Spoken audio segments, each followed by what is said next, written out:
Om Shanti 29 December 2024 अव्यक्त महावाक्य पुनरावृत्ति 31 डिसेम्बर 2002 मुरलीर सारांश।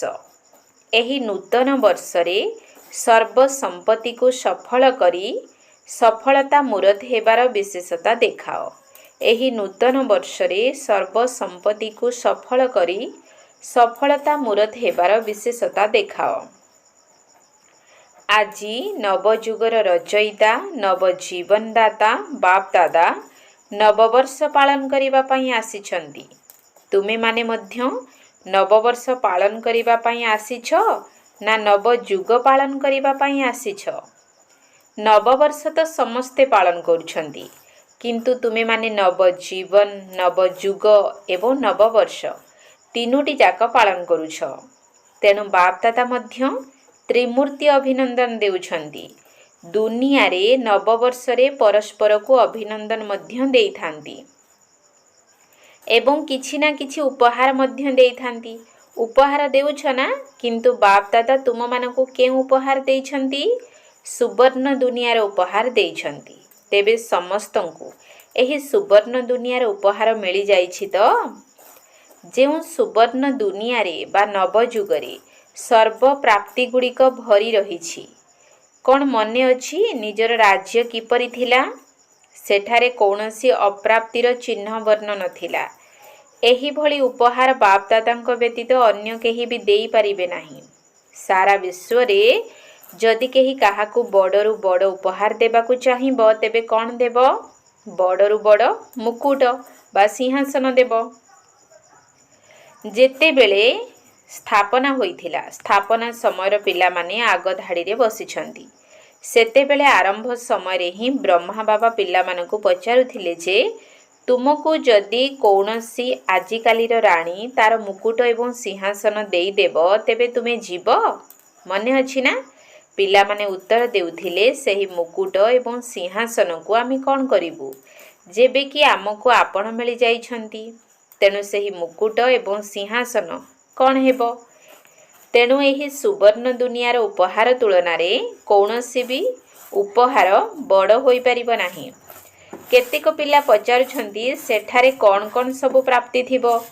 तेबे बाप दादा कहउछंती प्राप्ति गुड़िकर तालिका तो बहुत बड़, किंतु सारांश रे एही कथा कुहा जाउछि जे सेठारे कौनसी वस्तु अप्राप्त नुहे, अर्थात जीवन रे जहा सब दरकार सेही समस्त प्राप्ति सेठारे रहिछि। तेणु एही भली सुवर्ण उपहारर अधिकारी आत्मा अट। कौन अधिकारी अट ना? डबल विदेशी माने अधिकारी अट तो? हाथ हलाउछंती समस्ते राजा हेब तो? तेबे एतिकी सिंहासन मध्य तैयारी करिबाकु पड़िबो।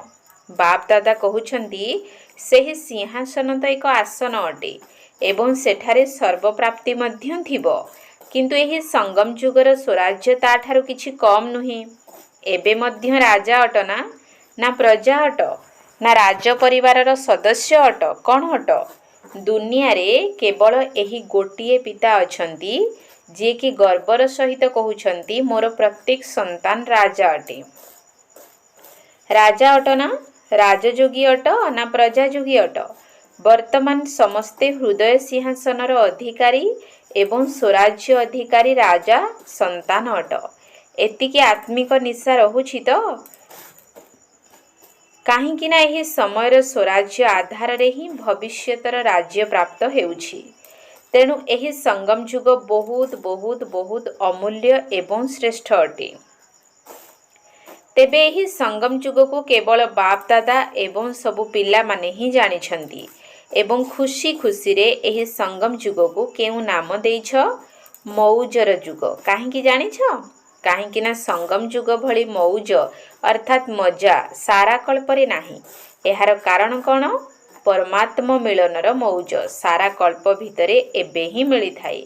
तेणु एही संगम जुगर गोटिए गोटिए दिन कौन हेला? मौज ही मौज। मौज अटे ना? कौन मौज अछि तो? ना दुखी मध्य हेउछ? एठारे प्रत्येक दिन उत्सव अटे, काहींकि ना एठारे उत्साह अछि, उमंग उत्साह अछि जे आमर सबु भाई भौणी मानकु परमात्मा पितांकर ସନ୍ତାନ କରିବୁ। ସେବାର ଉମଙ୍ଗ ଉତ୍ସାହ ରହୁଛି ନା? ଏମିତି କରିବୁ, ସେମିତି କରିବୁ, ସେମିତି କରିବୁ ଯୋଜନା କରୁଛ ନା? କାହିଁକି ନା ଏଥିରୁ ଯେଉଁ ଶ୍ରେଷ୍ଠ ପ୍ରାପ୍ତି ହେଉଛି ତାକୁ ଅନ୍ୟମାନଙ୍କୁ ନ ଶୁଣାଇ ରହିପାରିବ ନାହିଁ। ତେବେ ହିଁ ସଙ୍ଗମ ଯୁଗର ପ୍ରାପ୍ତି ଆଗାମୀ ସୁବର୍ଣ୍ଣ ଯୁଗରେ ମଧ୍ୟ ହେବ। କାରଣ ବର୍ତ୍ତମାନର ପୁରୁଷାର୍ଥର ପ୍ରାରବ୍ଧ ହେଉଛି ଭବିଷ୍ୟତର ସୁବର୍ଣ୍ଣ ଦୁନିଆ। ତେଣୁ ସଙ୍ଗମ ଯୁଗ ଭଲ ଲାଗୁଛି ନା ସତ୍ୟ ଯୁଗ ଭଲ ଲାଗୁଛି? କ'ଣ ଭଲ ଲାଗୁଛି? ସଙ୍ଗମ ଯୁଗ ଭଲ ନା? କେବଳ ମଝିରେ ମଝିରେ ଟିକେ ମାୟା ଆସିଯାଉଛି। କେବେ କେବେ ଅଳ୍ପ ଅଳ୍ପ ଦ୍ୱନ୍ଦ୍ୱରେ ମଧ୍ୟ ପଡ଼ିଯାଉଛ। କେତେକ ପିଲା ତ ସହଜ ଯୋଗକୁ ମୁସ୍କିଲ ଯୋଗ କରିଦେଉଛନ୍ତି। ପ୍ରକୃତରେ ମୁସ୍କିଲ ନୁହେଁ, କିନ୍ତୁ କରିଦେଉଛନ୍ତି। ବାସ୍ତବରେ ତ ବହୁତ ସହଜ ଅଟେ। କ'ଣ ମୁସ୍କିଲ ଲାଗୁଛି କି? ଯାହାକୁ ମୁସ୍କିଲ ଲାଗୁଛି ସେମାନେ ହାତ ଉଠାଅ। ସବୁବେଳେ ନୁହେଁ, କିନ୍ତୁ କେବେ କେବେ ମୁସ୍କିଲ ଲାଗୁଛି। ତେବେ ଯେଉଁମାନେ ମୁସ୍କିଲ ଯୋଗୀ ଅଟ ସେମାନେ ହାତ ଉଠାଅ। ମାତାମାନେ ମୁସ୍କିଲ ଯୋଗୀ ଅଟ ନା ସହଜ ଯୋଗୀ ଅଟ? ଏଠାରେ କେହି ମୁସ୍କିଲ ଯୋଗୀ ଅଛନ୍ତି କି? କେହି ହାତ ଉଠାଉ ନାହାନ୍ତି। ସାରା ସଭାରେ ହାତ କିପରି ଉଠାଇବେ? ତେବେ ସବୁ ପିଲା ନିଶାର ସହିତ କହୁଛନ୍ତି ମେରା ବାବା। କ'ଣ ମେରା ବାବା ନା ଦାଦୀମାନଙ୍କର ବାବା? ମେରା ବାବା ଅଟନ୍ତି ନା? ସମସ୍ତେ କହିବେ ପ୍ରଥମେ ମୋର। ଏଇଆ ନା? ଏଠାରେ ସବୁ ସିନ୍ଧି ଲୋକମାନେ ମଧ୍ୟ ବସିଛନ୍ତି। ମେରା ବାବା ନା ଦାଦୀ ଜାନକୀଙ୍କର ବାବା ନା ଦାଦୀ ପ୍ରକାଶମଣିଙ୍କର ବାବା? କାହାର? ମୋର ତ। ସାରା ଦିନ କ'ଣ ମନେ ରହୁଛି? ଯଦି ଗଣତି କରି ଦେଖିବ, ବହୁତ ଥର ମୋର ଶବ୍ଦ ବ୍ୟବହାର କରୁଛ। ଯଦି ମୋର ଶବ୍ଦ କହୁଛ, ତେବେ ମୋର କିଏ? ମୋର ବାବା। ଏଥିରେ କଷ୍ଟ କ'ଣ ଅଛି?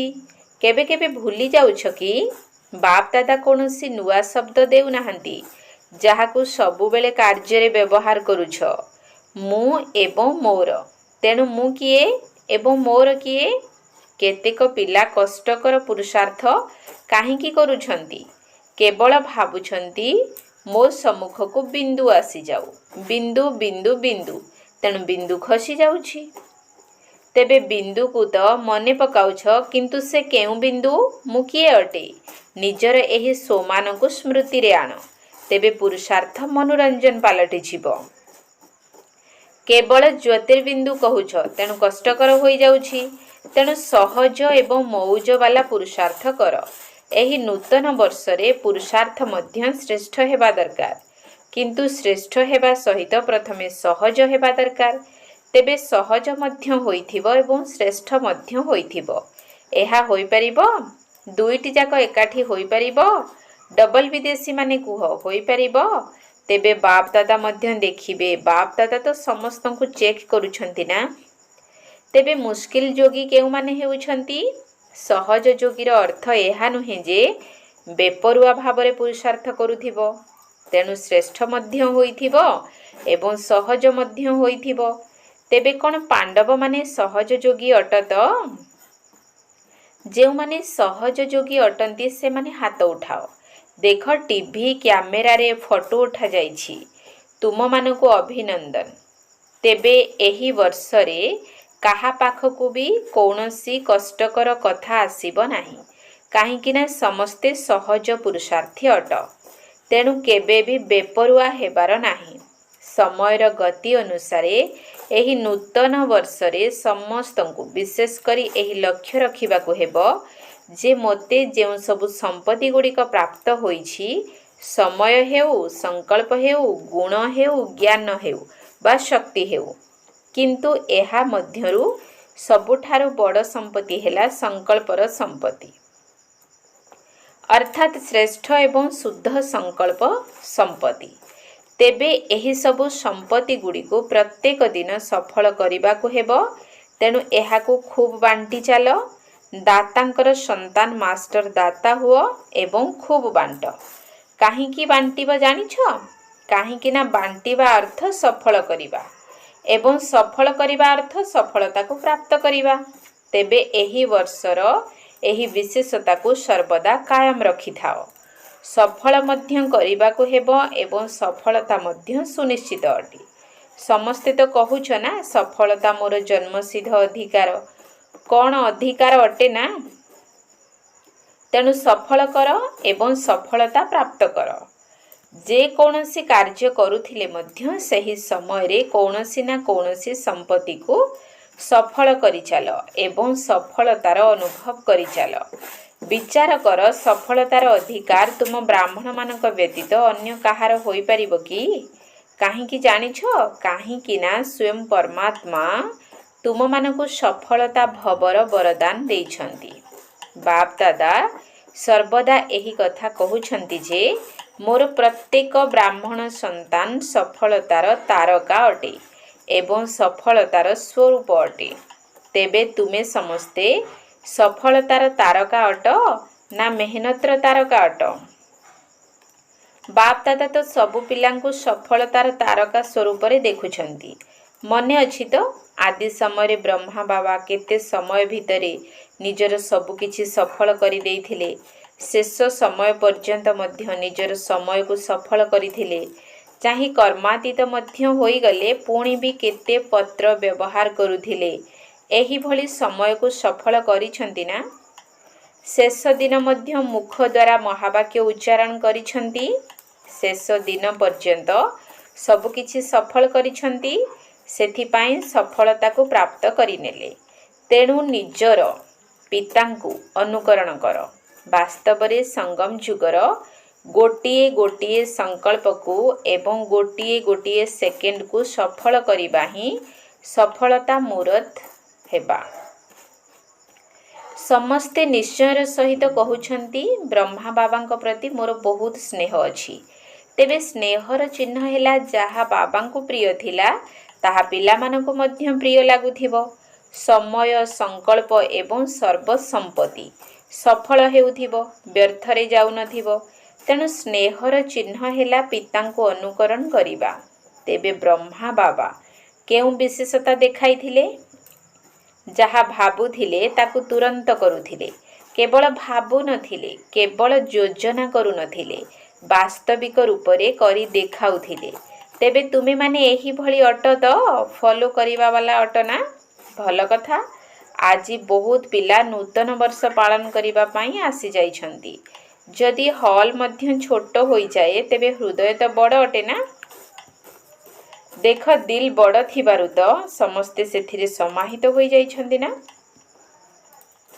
ଆଜି ସଭାରେ 18-19 ହଜାର ଭାଇ ଭଉଣୀ ବସିଛନ୍ତି। ସମସ୍ତେ ବାହାରେ ବସି ମଧ୍ୟ ଶୁଣୁଛନ୍ତି। ସେମାନେ ତ ଏଠାରେ ଦେଖାଯିବେ ନାହିଁ। ବାପ ଦାଦା ଶୁଣୁଛନ୍ତି ଯେ ବିଦେଶରେ ସବୁଠାରୁ ଅଧିକ ଅଷ୍ଟ୍ରେଲିଆର ପିଲାମାନେ ରାତି 12ଟା ବେଳରୁ ବସିଛନ୍ତି ଏବଂ 4ଟା ବେଳେ ଅମୃତବେଳା ଯୋଗ କରି ଉଠୁଛନ୍ତି। ତେଣୁ ବାପ ଦାଦା ମଧ୍ୟ ଆଜି ଅଷ୍ଟ୍ରେଲିଆକୁ ମନେ ପକାଉଛନ୍ତି। ଶୁଣୁଛ ତ? ଏଠାରେ ଯେଉଁମାନେ ଅଷ୍ଟ୍ରେଲିଆ ନିବାସୀ ଅଛନ୍ତି ସେମାନେ ହାତ ଉଠାଅ। ତ୍ରିମୂର୍ତ୍ତି ଅଭିନନ୍ଦନ। ପ୍ରଥମେ ଅଷ୍ଟ୍ରେଲିଆକୁ, ତାପରେ ସମସ୍ତଙ୍କୁ। ଏହି ବର୍ଷର ଲକ୍ଷ୍ୟ ତ ଶୁଣାଇଦେଲୁ। ସଫଳ କର ଏବଂ ସଫଳତା ତ ନିଶ୍ଚିତ ରହିଛି। ଏହାକୁ ସମସ୍ତେ ପକ୍କା କରିଛ ତ? ତେବେ ସବୁକିଛି ସଫଳ କରିବାକୁ ହିଁ ହେବ, ବ୍ୟର୍ଥ ନୁହେଁ। କାହିଁକି ନା ସଙ୍ଗମ ଯୁଗ ହେଉଛି ସମର୍ଥ ଯୁଗ। ସଫଳତା ପ୍ରାପ୍ତ କରିବାର ଯୁଗ, ବ୍ୟର୍ଥର ଯୁଗ ନୁହେଁ। ତେବେ ବ୍ୟର୍ଥର 63 ଜନ୍ମ ଏବେ ଶେଷ ହୋଇଯାଇଛି। ଏବେ ହିଁ ଛୋଟିଆ ଯୁଗଟି ହେଉଛି ସଫଳ କରିବାର ଯୁଗ। ଯଦି ଏବେ ନିଜର ସମୟକୁ ସଫଳ କରିବ ତେବେ ଭବିଷ୍ୟତରେ ମଧ୍ୟ ଅଧାକଳ୍ପ ପର୍ଯ୍ୟନ୍ତ ପୁରା ରାଜ୍ୟ ଅଧିକାରୀ ହେବ। ଯଦି କେବେ କେବେ ସଫଳ କରିବ ତେବେ ରାଜ୍ୟ ଅଧିକାରୀ ମଧ୍ୟ କେବେ କେବେ ହେବ। ତେବେ ସମୟକୁ ସଫଳ କରିବାର ପ୍ରାରବ୍ଧ ଏହା ହିଁ ଅଟେ। ଯଦି ନିଜର ନିଶ୍ୱାସକୁ ସଫଳ କରିବ ତେବେ 21 ଜନ୍ମ ପର୍ଯ୍ୟନ୍ତ ସୁସ୍ଥ ରହିବ। ଚାଲୁ ଚାଲୁ ହାର୍ଟ ଫେଲ୍ ହେବ ନାହିଁ। ଏଠାରେ ତ କାହାର ହାର୍ଟ ଅଟକି ଯାଉଛି, କାହାର ରକ୍ତନଳୀ ବନ୍ଦ ହୋଇଯାଉଛି। ସେଠାରେ ଏସବୁ ନଥିବ। ଜ୍ଞାନ ରୂପୀ ସମ୍ପତ୍ତିକୁ ମଧ୍ୟ ସଫଳ କର। କାରଣ ଜ୍ଞାନର ଅର୍ଥ ହେଲା ବୁଦ୍ଧିମାନ ହେବା। ସେଠାରେ ତୁମେମାନେ ଏତେ ବୁଦ୍ଧିମାନ ହୋଇଯିବ ଯାହାକି କୌଣସି ମନ୍ତ୍ରୀଙ୍କର ଆବଶ୍ୟକତା ପଡ଼ିବ ନାହିଁ। ଆଜିକାଲି ଦେଖ, ଶପଥ ନେବା ମାତ୍ରକେ ମନ୍ତ୍ରିମଣ୍ଡଳ ଗଢ଼ୁଛନ୍ତି। ସେଠାରେ ସାଥୀ ବହୁତ ଥିବେ କିନ୍ତୁ ମନ୍ତ୍ରୀ ନଥିବେ। ଦରବାରରେ ବସୁଥିବା ପ୍ରତ୍ୟେକ ରାଜ ପରିବାରର ସଦସ୍ୟମାନେ ମଧ୍ୟ ମୁକୁଟଧାରୀ ହୋଇଥିବେ। ରାଜ ପରିବାର ସଦସ୍ୟ ମାନେ ମଧ୍ୟ କମରେ ନଥିବେ। ଯଦିଓ ସିଂହାସନ ଉପରେ ବସି ନଥିବେ କିନ୍ତୁ ପଦ ଏକା ଭଳି ହୋଇଥିବ। ସେଥିପାଇଁ ଏକଥା ଭାବ ନାହିଁ ଯେ ସିଂହାସନ ଅଧିକାରୀ ତ ବହୁତ କମ୍ ହେବେ, କିନ୍ତୁ ତୁମେମାନେ ମଧ୍ୟ ରାଜ ଦରବାରରେ ରାଜ୍ୟ ଅଧିକାରୀ ରୂପରେ ବସିଥିବ। ତୁମମାନଙ୍କ ମସ୍ତକରେ ମଧ୍ୟ ମୁକୁଟ ଥିବ ଏବଂ ତୁମମାନଙ୍କର ପୂରା ଅଧିକାର ମଧ୍ୟ ରହିବ। ତେଣୁ କ'ଣ ହେବ? ନମ୍ବର 1 ନା ନମ୍ବର 1 ଅର୍ଥାତ୍ କ୍ରମାନ୍ୱୟରେ ରହିବ। କ'ଣ ହେବ? ତେଣୁ ଏବେ କ'ଣ କରିବାକୁ ହେବ ଜାଣିଛ ତ? ସମସ୍ତେ ନିଜ ନିଜର ସାହସ ଦେଖାଇଛ, ଏହା ମଧ୍ୟ ବହୁତ ଭଲ କଥା। କିନ୍ତୁ 1 ନମ୍ବର ହେବା ପାଇଁ ହେଲେ ପ୍ରଥମେ ୱିନ୍ କରିବାକୁ ହେବ, ଅର୍ଥାତ୍ ବିଜୟୀ ହେବାକୁ ପଡ଼ିବ। ତେବେ ୱିନ୍ ତ କରୁଛ ନା? କେବେ କରିବୁ କୁହ ନାହିଁ, କରୁଛୁ ବୋଲି କୁହ। ଅନ୍ୟମାନେ ମଧ୍ୟ ଶୁଣୁଛନ୍ତି। ଆଜି ଶୁଣିବାକୁ ମିଳିଲା ଯେ ପୁରୁଣା ସିନ୍ଧ ପ୍ରଦେଶର ବ୍ରହ୍ମାଙ୍କର ସାଥୀ ପିଲାମାନେ ବହୁତ ଆସିଛନ୍ତି। ସେମାନେ ହାତ ଉଠାଅ। ଛୋଟ ପିଲାମାନେ ଉଠ। ସାରା ପରିବାର ସହିତ ଆସିଛନ୍ତି। ଆଚ୍ଛା, କିଛି ନା କିଛି କମାଲ କରି ଦେଖେଇବ ନା? କ'ଣ ଦେଖାଇବ? ସନ୍ଦେଶ ଦେବୁ। ତାହା ତ ଏବେ ବି କରୁଛ। ଆଚ୍ଛା, 38 ଜଣ ଆସିଛନ୍ତି। ତେଣୁ ଚମତ୍କାରୀ କ'ଣ କରିବ? ତୁମମାନଙ୍କୁ କିଛି ଅଧିକ କୁହାଯାଉ ନାହିଁ, ଛୋଟିଆ କଥାଟି କୁହାଯାଉଛି। କରିବା ପାଇଁ ପ୍ରସ୍ତୁତ ଅଛ ତ? ଛୋଟ ପିଲାମାନେ ମଧ୍ୟ କମାଲ କରିବେ ନା?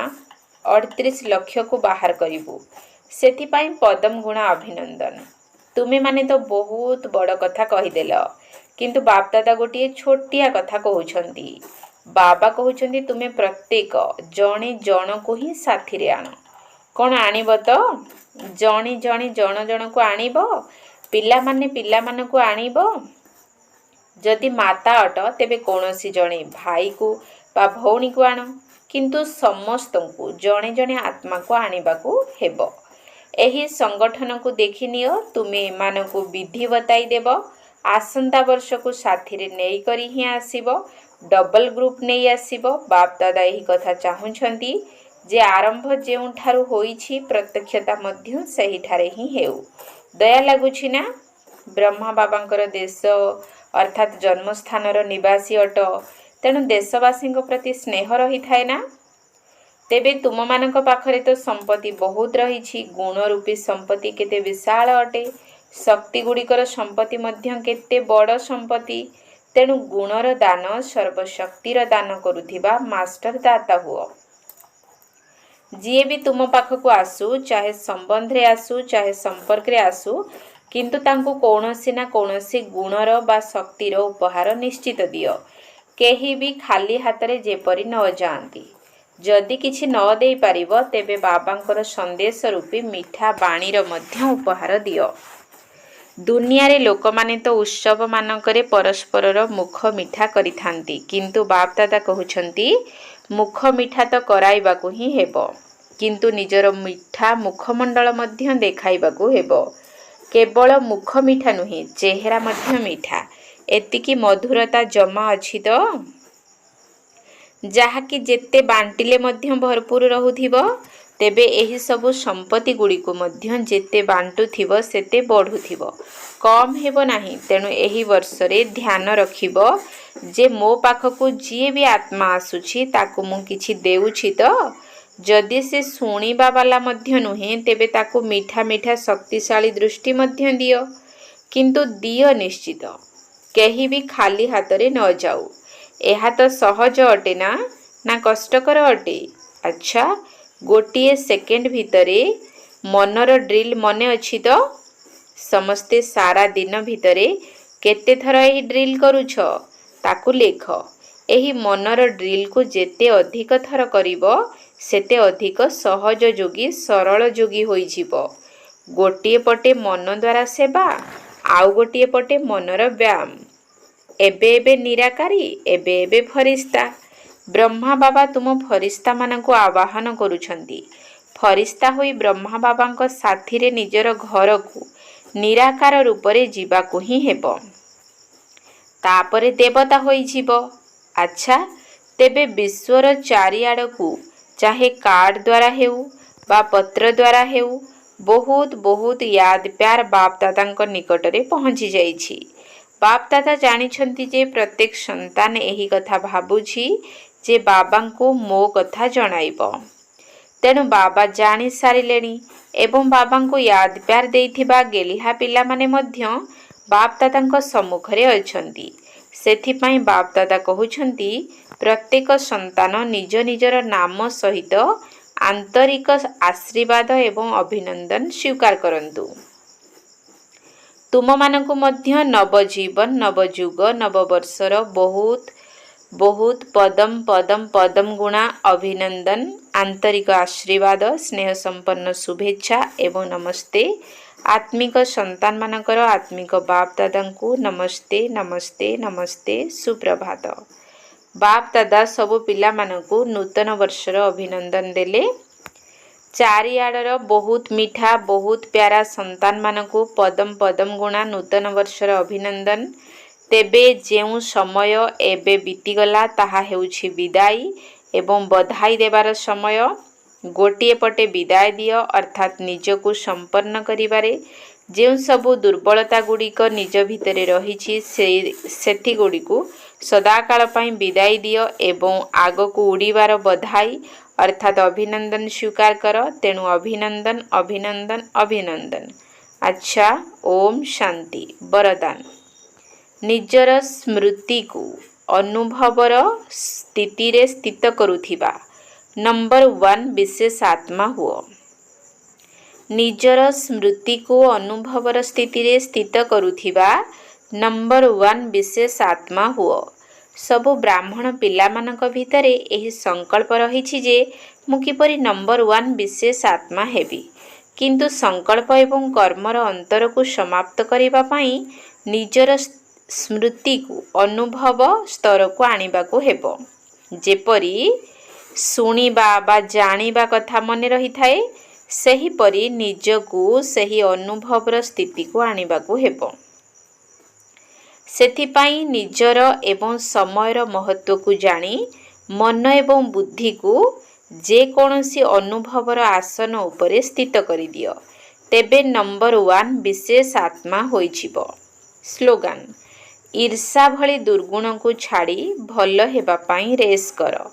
ईर्षा भली दुर्गुण को छाड़ी भल हेबा पाई रेस कर। ओम शांति।